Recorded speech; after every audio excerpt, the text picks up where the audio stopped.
Hey, it's Adam from Splendid Sports, back again for another edition, the 8th edition of 3 and 3, where my guest shows 3 of their favorite cards in their collection and tell us why. And then we look at 3 cards that my guest hopes to add to their collection in the future. I'm happy to have Dom from Staven Sports Cards with me. Dom, how's it going, man? It's going great, Adam. Really appreciate you having me on. I found it ironic that I was guest number 8, being such a big Carl Yastrzemski fan and us having that connection. So definitely cool for a lucky number 8. Perfect, man. Yeah, you were on my list anyway, just because I had seen your channel before, and you've left some great comments on my videos, which I really appreciate. But the official person who recommended you on their 3 and 3 was he recommended a bunch of people, but one of them was you. Was Lou from Lou Rock TV. So I'm going to give Lou the credit on being able to connect us and bring you here with me today. Yeah, Lou's a great guy, and I had the pleasure of meeting him in the National in person, and we kind of hit it off right away. We like a lot of the same stuff. Really cool guy, and I really appreciated the kind words he had to say about me and my channel. Yeah, I mean, that's honestly my favorite part since I got involved with the YouTube community is just how cool all the people are. Everyone's rooting for each other. There's no competition like you see in other areas of sports card media, where everyone's trying to get each other. And I mean, it's just such a great atmosphere and great group of people. So I'm happy to be able to, like I do on most of these, this is the first time that we've actually talked. So before we get into the cards, I just want to ask you a couple questions, get a better idea of your collecting and your channel. The obvious one for me is, I think I saw on one of your videos, you said you were 22? I'm 23. Yeah. 23 now. Okay.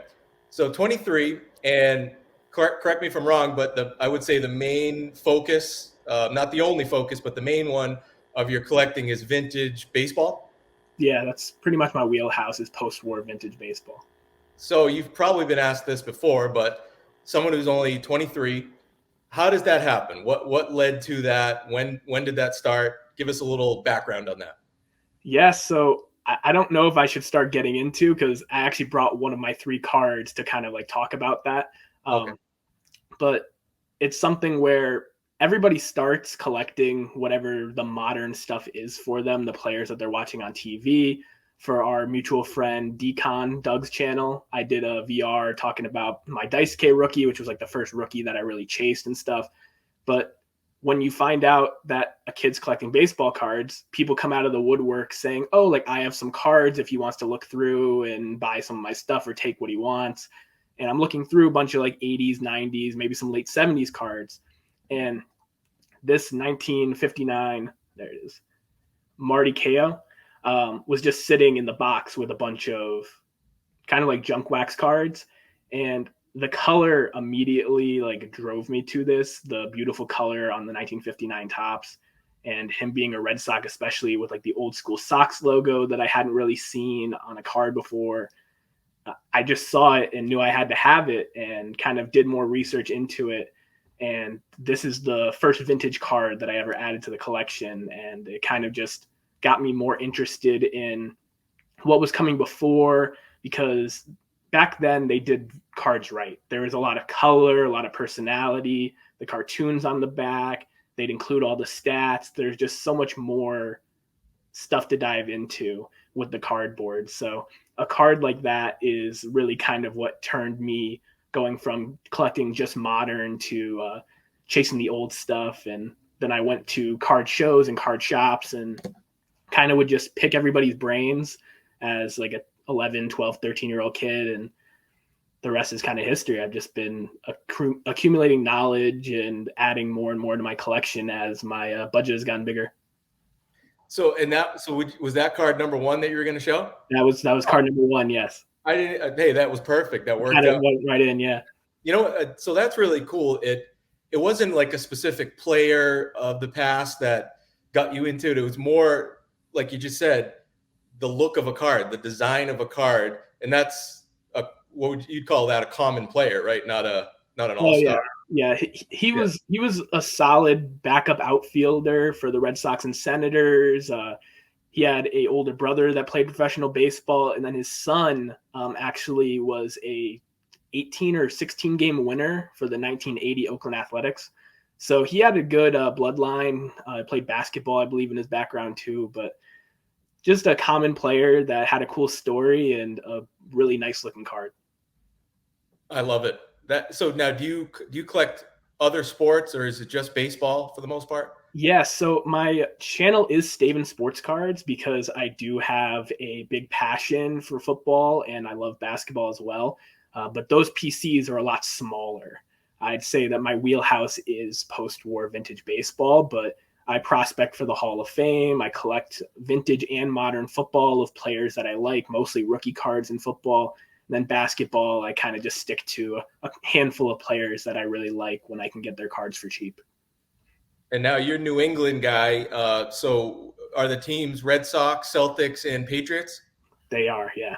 Oh, Big Boston sports fan, but I've been just so passionate about sports my whole life that you can turn on almost any game and I'll at least peek over at it, if not be really into it. So definitely love it. The Red Sox have not been half to a hot start. Patriots, Mac Jones is hurt with his ankle, but I've been very spoiled with the championships and stuff that I've gotten to see in my lifetime. yeah. I mean, we could do a whole video on football and Tom Brady and that whole era, but I collect Tom Brady, and really one of the reason why is because there's so many over the last 20 years. There was just so many great memories that I had because of Tom Brady and that Patriots dynasty. Super Bowl parties and going all the way back to when I was in college.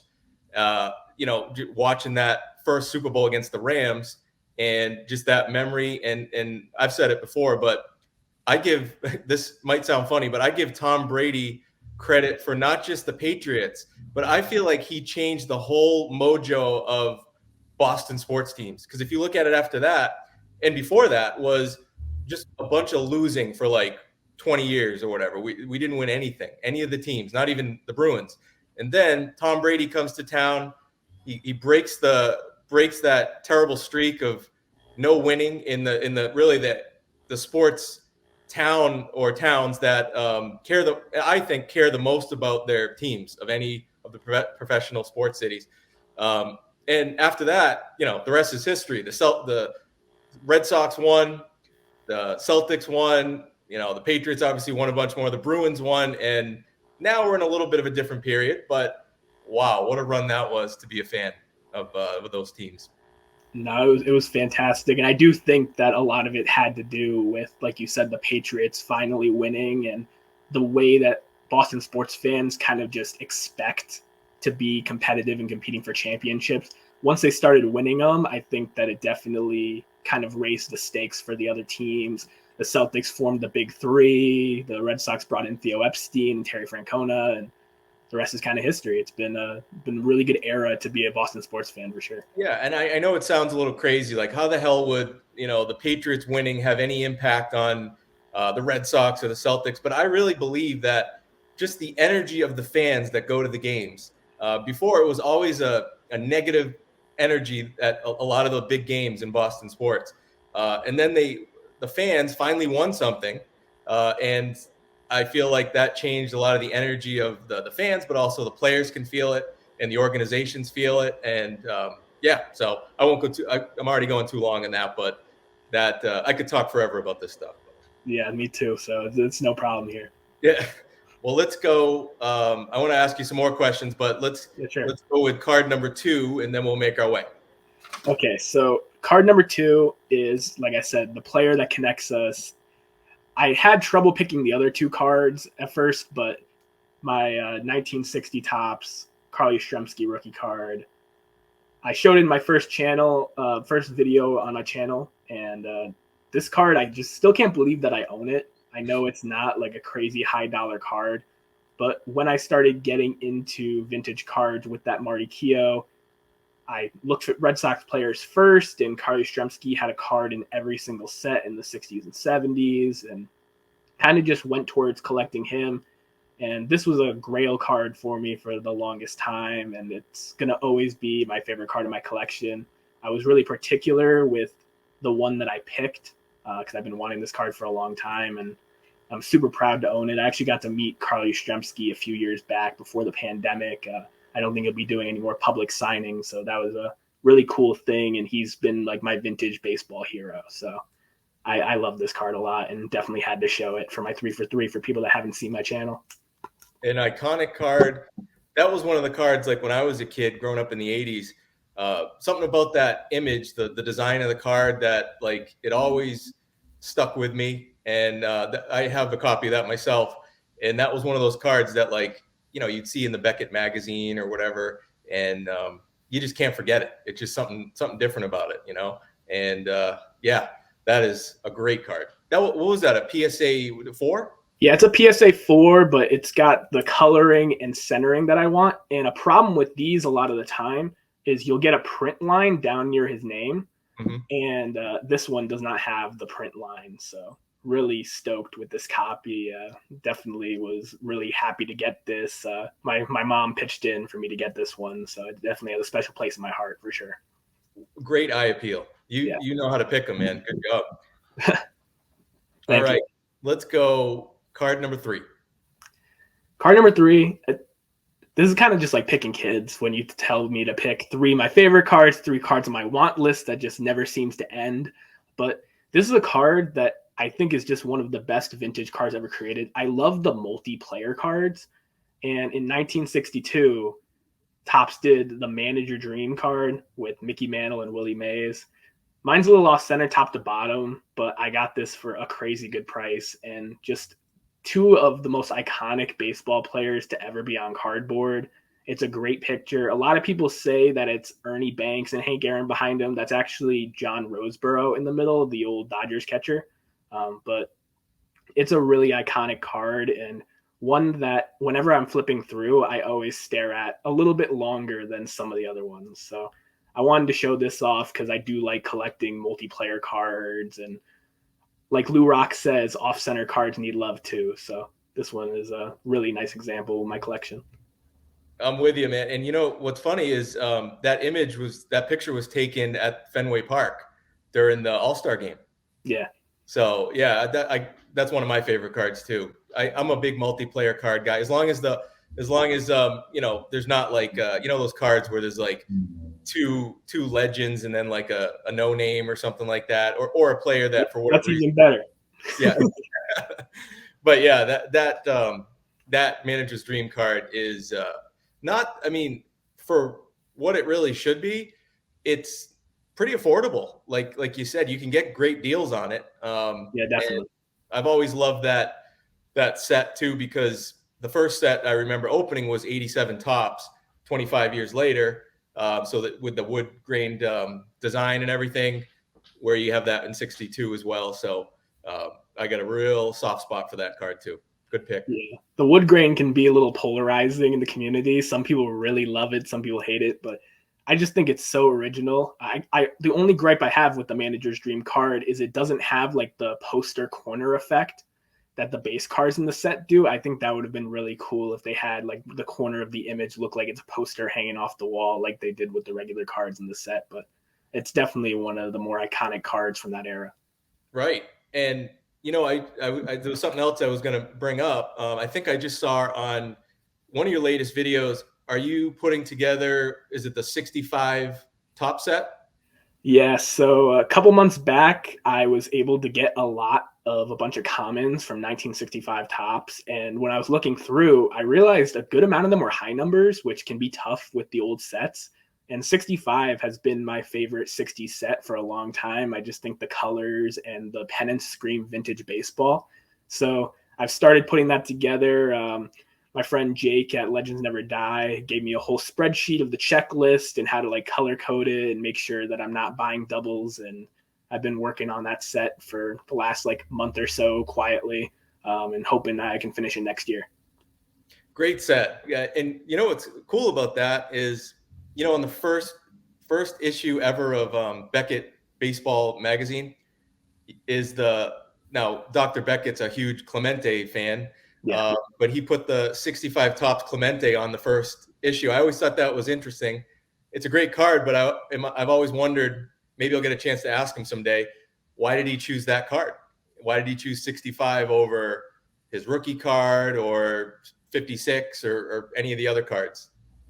Who knows? But maybe we'll be able to ask him someday. Yeah, that would be really cool to hear more about that for sure. But that's definitely one of the ones that's on my list, the Clemente. Yeah, and I just got a copy myself, and it was a nice SGC. What was it 5 or something? Like nicely centered. Got some SGC 3, I think, but real nice centering. Got some corner issues, but that's how I like to buy that set. If you can find good centering, I don't really, in a good picture, corners, whatever. And for me in that set and most sets, but yeah, it was under. I think I got it for like $90 or something like that. So I got a pretty good deal on it. Yeah, if you can get a nice copy of that for 100 or less, you're doing really good. It's a great card. Yeah. All right. So what I'm going to pull up here now, and so these cards that Dom's going to tell us about that are on his want list, he sent me them ahead of time. I asked him to just so I could have them prepared. And one of these is a card that when I saw it, I was like, what's that? And when I looked it up, it was one of those like, how did I never know about this set? How did I never know about these cards? So I love when I can find out about something new, and it's happened a bunch of times already on these 3 and 3. So we'll get to that. But let me pull up the first one. This is not the one. Let me make sure I have it here. There we go. All right. So the first card on the want list is the 1954 Topps Kaline rookie. Yep. This card has eluded me. I tried to put it as like my number one want when I went to the National, and the prices, even on the raw ones, were just so high. I was looking for something between like a 1 and a 3 with nice eye appeal. And this card is just in that iconic 1954 Topps set. The Aaron with the boom has just continued to go up, even in like a 1 or authentic. And the Banks has shot up as well. But for whatever reason, the Kaline has trailed behind the Banks, even though I think they're pretty equal players. And I actually prefer the color and look of the Kaline rookie to the Banks. So I definitely need to get one of these soon because I have a feeling it's just going to continue to go up as this set gets more iconic. Beautiful card, red background, just everything about it is just a great looking card, and all-time great player who I would say too is underrated historically. Now this one here. So when you get this, are you going to look? Is this a card that you would look maybe to buy raw and get it graded, or would you go? Are you going to go after a graded copy already?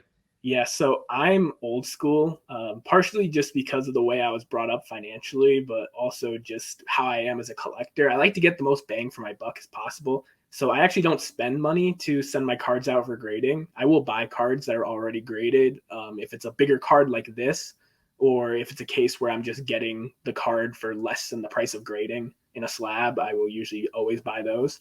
But this is definitely a card that I want to get encapsulated and protected. Something with good eye appeal in like that 1 to 3 range is kind of my sweet spot with 50s cards. If I can get a 4, that would be beautiful. But the way this card's going, I'm probably going to be in the 1 to 3 range for sure. Yeah, we're looking at like, a 3 right now is going for about $420, like you see here. And then I had a 4 pulled up, PSA 4, about 600 plus range, something like that. So yeah, it's usually this card about a couple hundred extra bucks if you want to move from like a 3 to a 4, or let's say let's just look at like real quick, we'll look at a 2. Yeah, so it's not a huge difference, another $100. So yeah, I think like you said, the key is just going to be finding, regardless of grade, finding the right eye appeal that you're looking for. Yeah, definitely. And I'm looking forward to getting it. Yeah, man. All right. So we got the next one I'm going to pull up. This was the card that I guess I'm a little embarrassed, but I'm happy I know about it now. The 1967 Topps Who Am I? Willie Mays card. And I got some questions here. Let's pull up. Let's just pull up this one right here. So this is a graded copy. Now this is a high grade, but yeah, looks like a PSA 8 just sold for $500. And I think that's a good price too. Yeah. For a PSA 8 for sure. Tell me about this set. Was it like an insert set that came in the 67 tops, or was it a separate? Did it come in packs? I don't know anything Yes. about this. Yeah, so the distribution from what I've read was that it was like a kind of like a subset because there's only 4 baseball players in it. There's presidents like Abraham Lincoln, Shakespeare has a card. I'm pretty sure Queen Elizabeth's in the set. But there's 4 baseball players. There's Babe Ruth, Mickey Mantle, Sandy Koufax, and Willie Mays. And this was kind of in the era that I love in the mid to late 60s when Topps started just being really experimental with some of their sets, whether it's the like decal edges they did in 69, they had the stand-ups in 64, the Topps Giants is one of my favorite subsets in 64 as well. And these have a clue above them just to give you who it is. And what you're supposed to do is like a lotto ticket, take like a coin or something and scratch away the disguise to unveil the face. So this is what the card looks like when it hasn't been scratched.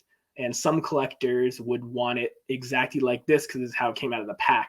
But I actually love the colors and the image of Willie Mays so much that I'm actually looking for a raw copy that has been scratched because I just love the color with the image of Willie Mays on it.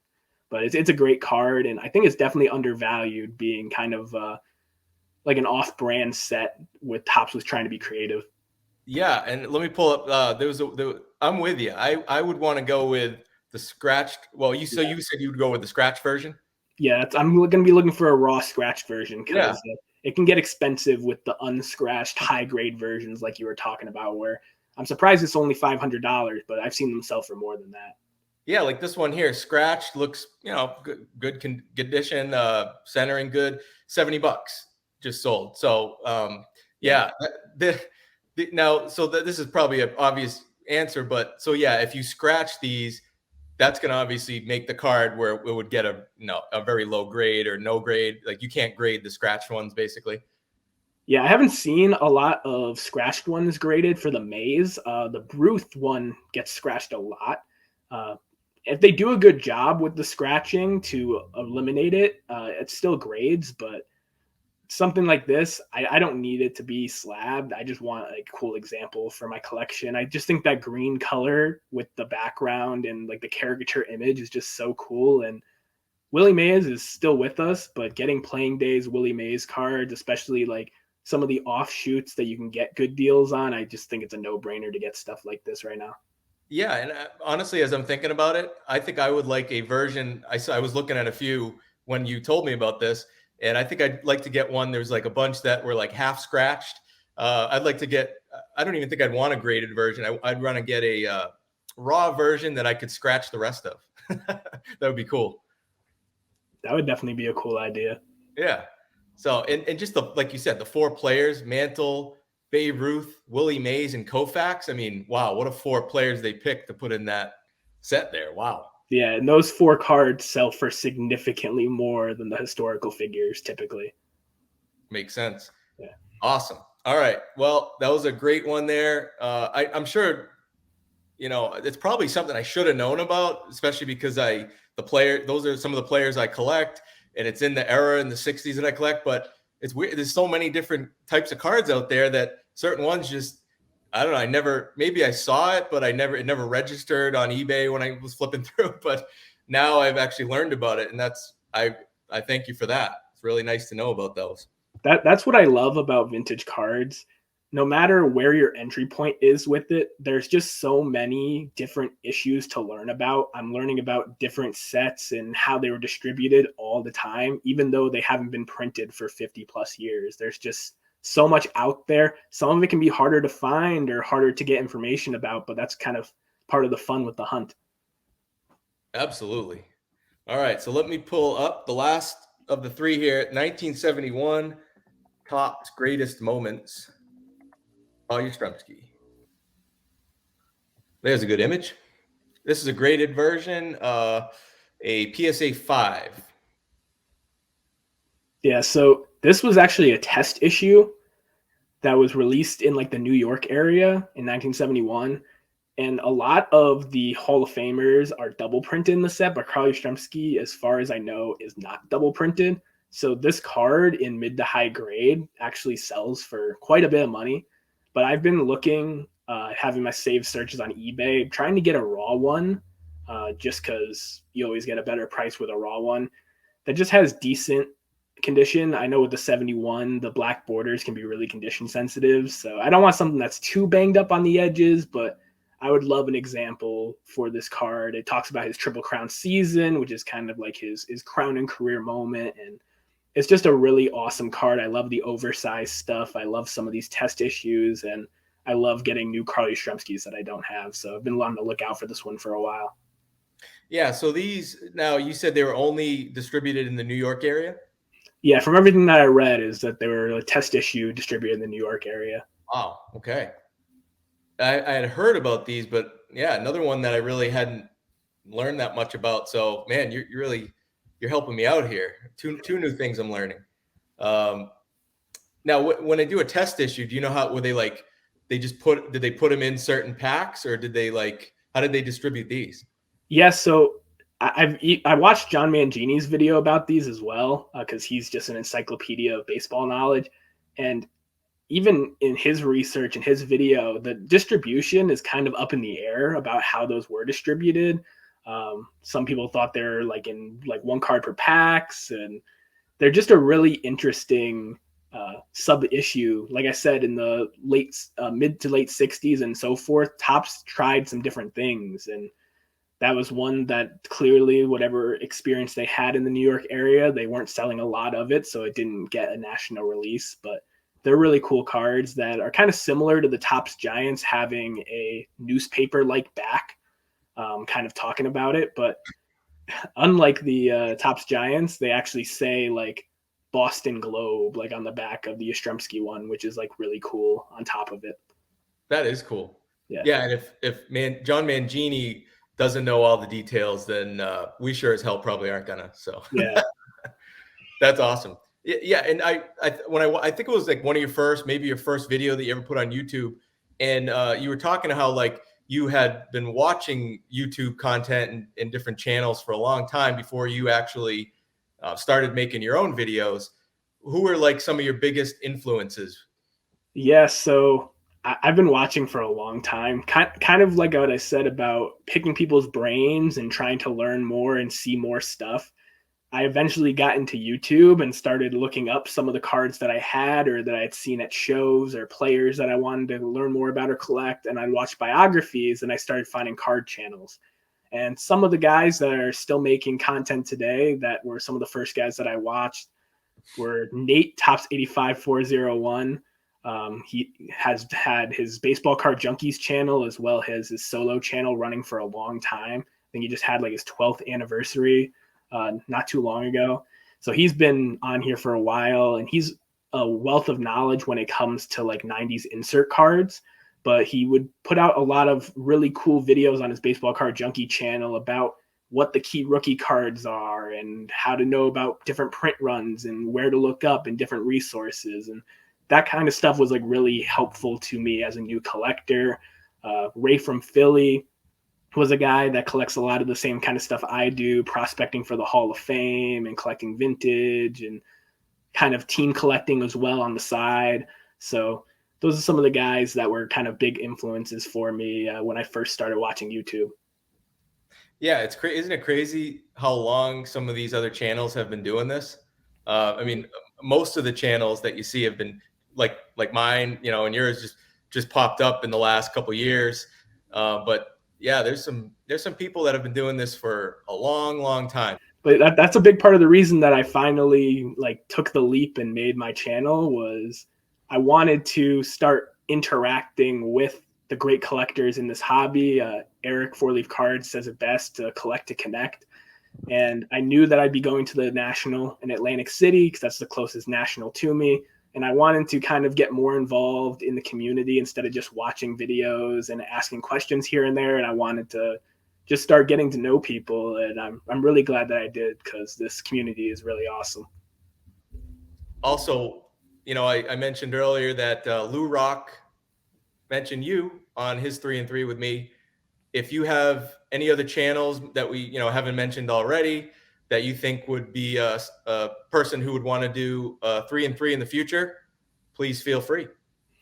Yeah, so I got two channels for you. One is a little bit of a bigger channel, and that's my friend Jake, Legends Never Die, that I actually name dropped. Jake's a great guy, and he was the first YouTuber I actually met in person at the National. And he's just someone that has a ton of knowledge. He's very opinionated with his raw cards, so don't be asking him what grade he wants stuff in when he's on. But he's a great friend and someone that I would love to see you guys interact on here. So he's the first one. And then the second guy is a guy that I also met at the National. And I think his channel just does not have enough exposure. And that is Joe at Four Soft Corners. Really awesome dude. He has a sneaky, amazing collection. He was pulling out his pickups from the show, and he was blowing me away with the deals and stuff that he was getting. And he just does not have a lot of subscribers on YouTube. Really friendly guy that I think could use this exposure to kind of show off his personality and his amazing collection. Well, that's another thing I love about the YouTube community is the names. You got Legends Never Die, and then Four Soft Corners. That is, I haven't discovered. I knew about Legends Never Die. I've seen that channel, but yeah, Four Soft Corners. Haven't heard, and I love that name. An obvious play on the Four Sharp Corners. Yeah, I love that name. That's great. Perfect. Those are great recommendations. I'll reach out, see if I can get them on a future 3-3. That would be awesome. Absolutely. I think they'll be really good guests, and appreciate you having me on. Yeah, Dom. Hey, thank you so much. And now that I know that you're not just baseball, but you're into the Patriots, Celtics, I'll be reaching out because I need more people to talk football cards, some basketball cards, and especially Boston sports. So if you're down, I'd love to talk more about those in the future. Yeah, absolutely. You have my number, and my line's always open. Like I said, I'm trying to collect to connect. So talking sports cards, I'm always open to it for sure. Awesome. And National next year, Chicago? I actually just booked my hotel last week, so I will be there, and I'm definitely looking forward to hopefully meeting people like you if you're going, as well as seeing some of the friends that I made this year as well. That's exciting. Yeah, I'm hoping to go, and if I do, it'd be great to meet you. So that's great to hear. Awesome. Looking forward to it. All right, Dom. Thank you so much.